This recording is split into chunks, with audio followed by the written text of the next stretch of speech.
Hey guys, my name is Jason with Mount Baker Mining and Metals, and on today's video we're going to be using one of our 8-inch by 12-inch gasoline powered jaw crushers out here in the field. We got some quarry spalls and some rounded river cobble that we're going to be crushing into some of these darn potholes I keep falling into. So we'll get right to crushing here so you can see how it works. We'll take a look at the results of our crushing, and then later in the video we'll talk a little bit more about the jaw crusher, and we'll take a look at some of the rock we're crushing to fill these potholes.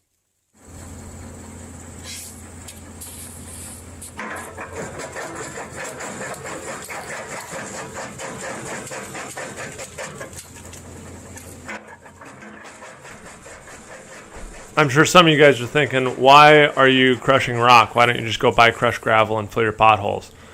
And a lot of our customers have a huge abundance of rock either on their property, or they have old broken concrete they want to get rid of, or they have ranches or limestone quarries on their property, and they'd rather crush rock in place rather than having to buy it or haul it in from somewhere else. And there's some parts of the country where their rock isn't available, or the crushed gravel is really, really expensive. And so this is an alternative for people who have stone available to crush on their property rather than buying expensive crushed rock and hauling it in and filling their potholes. In this configuration, obviously the crusher is mobile, it's mounted on the truck, and we're crushing as we go. There are lots of other options as well. You could stage the crusher in a fixed location where there's a source of rock, crush on site, and then load it onto your truck and truck it only a short distance to your potholes or your work site. So the crusher doesn't necessarily have to be mobile on a truck, but I wanted to show this option as a possibility for those of you who would like a mobile crusher that you can take to your site and crush on site.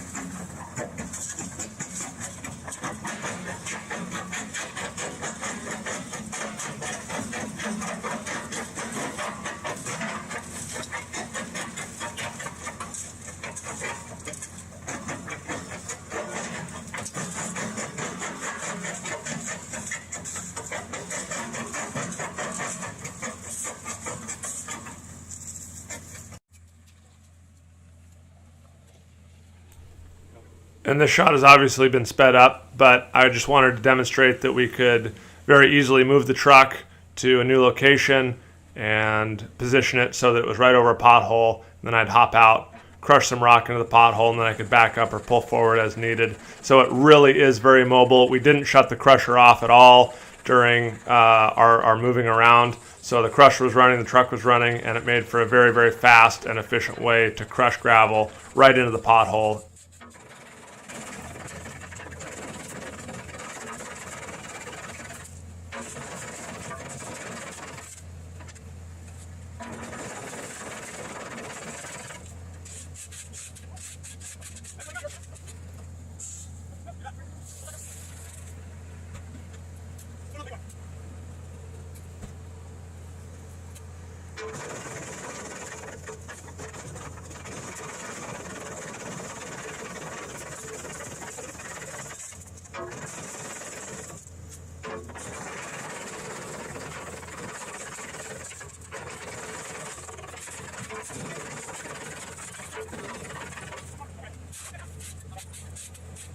So here's a small section of road we just got done with, and we've crushed all, filled the potholes, we've tamped it down, and here's kind of our strategy with this. Is we've got our crush down to about 1.5 or 2 inch minus. There's a little bit of fines that comes with the crushing, but we've been taking fines from the edge of the road and bringing them on, and you can see filling in some of the gaps. And we're crushing fairly coarse, because as the cars come through and they hit this coarser rock, it doesn't splash out of the pothole that you just filled. So there's enough mass there that it'll lock together and hopefully seal up good for the winter. And as you can see, we did, I don't know, maybe a dozen potholes here, and it took about half or 2/3 of a yard of material. So it really takes a lot of material to fill some of these potholes. So if you guys got extra rock laying around the farm or the ranch, this is a great use for it, and it can save you a lot of money on cost of gravel to just fill your potholes. All right, so we've got two different types of rock here we're going to be crushing. These are those quarry spalls I mentioned earlier. and these are about 8 or 10 inch minus. And these crush really good through the jaw crusher, and they're kind of metamorphosed limestone a little bit, so they'll lock into the road really well. This is a really good material to be crushing, and the jaw crusher just eats it up. Here on this other bag, I wanted to show you guys.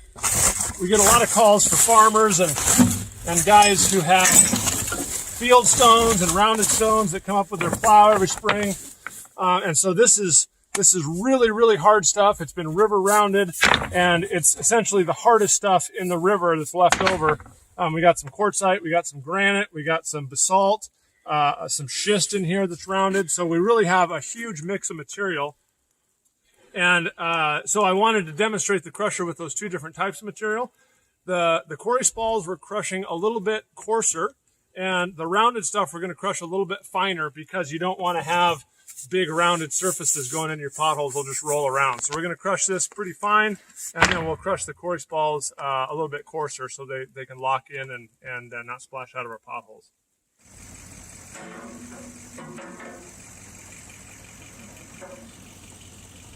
And the uses for our crushers really are as diverse as our clients. We've sold to people obviously filling potholes and crushing demolition and concrete, but we've also sold a lot of crushers to the granite countertop industry, as well as trail crews or people who need crushed rock remotely, to the government, to foreign governments. We've actually sold some crushers to areas that have bombed out buildings, and they're crushing up the debris and reusing it for building material. A lot of stone block manufacturers will buy our crushers to crush local stone to be used in concrete and cinder block manufacturing. So really there's a huge diversity of applications for these crushers just to make crushed rock. It doesn't necessarily have to be solely for potholes.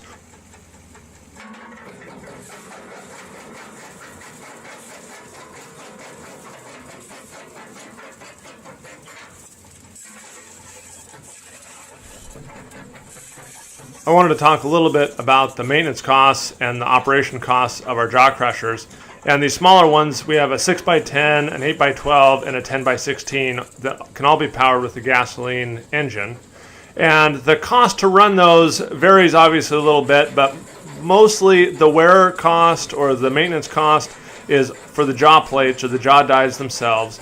And those typically run anywhere between 50 cents to about $1 per ton of material crushed. And that's going to depend on the wear rate on the plates themselves based on how hard your material is to crush. But then also, with this 8x12, we only used about 1 to 2 gallons of gasoline to crush these 2 yards of material. So the operation cost is very low as well. And so out of a yard of material, you may only have about $5 associated with the actual running of the crusher. And if the rock's free, it can really make sense for some of our operators to buy our crushers just to crush gravel for their projects.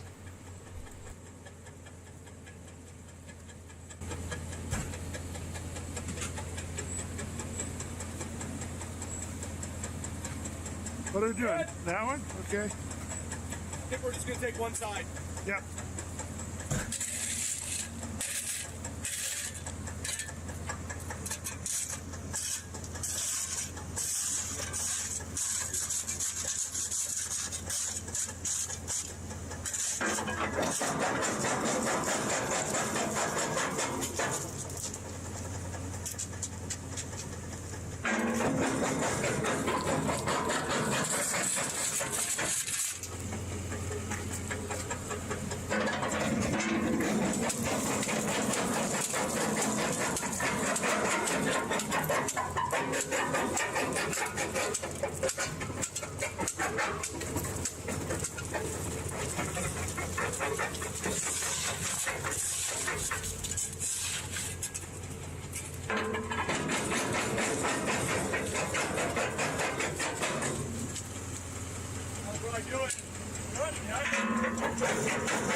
All right, guys, we've run out of quarry spalls, and now we've tightened up the jaw gap some. So it's going to be about 1 inch minus, or maybe even 3/4 inch minus.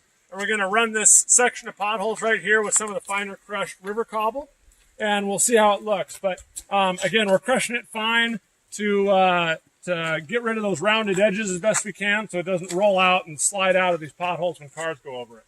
So we'll get this thing fired up, and we'll crush some rock in these potholes.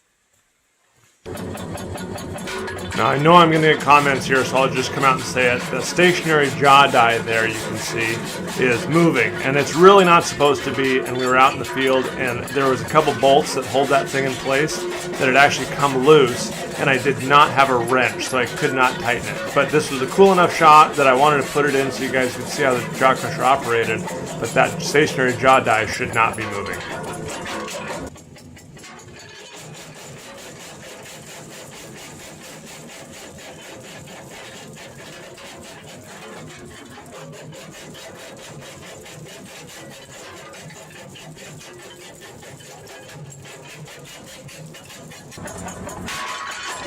The comment earlier about the stationary jaw die moving brings up a good point.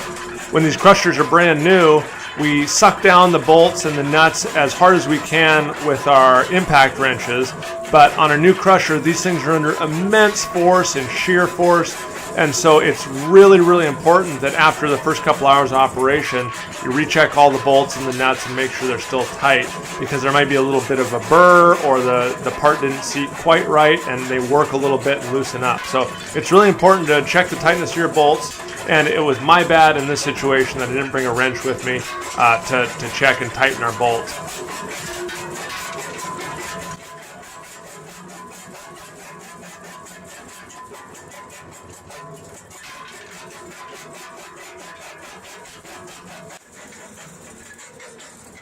Another comment I know I'm going to get is I should have brought a bucket with me.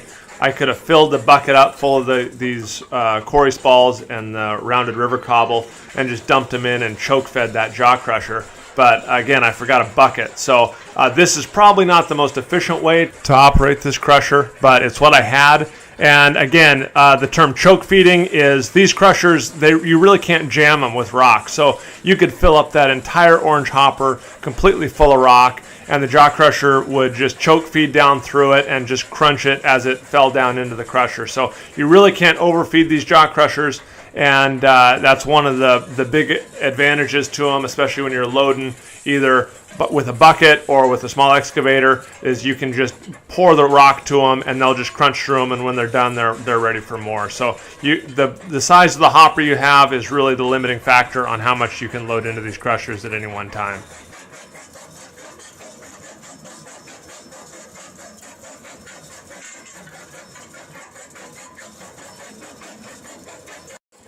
This is just a quick shot to show you guys the amount of give from the leaf springs in the truck.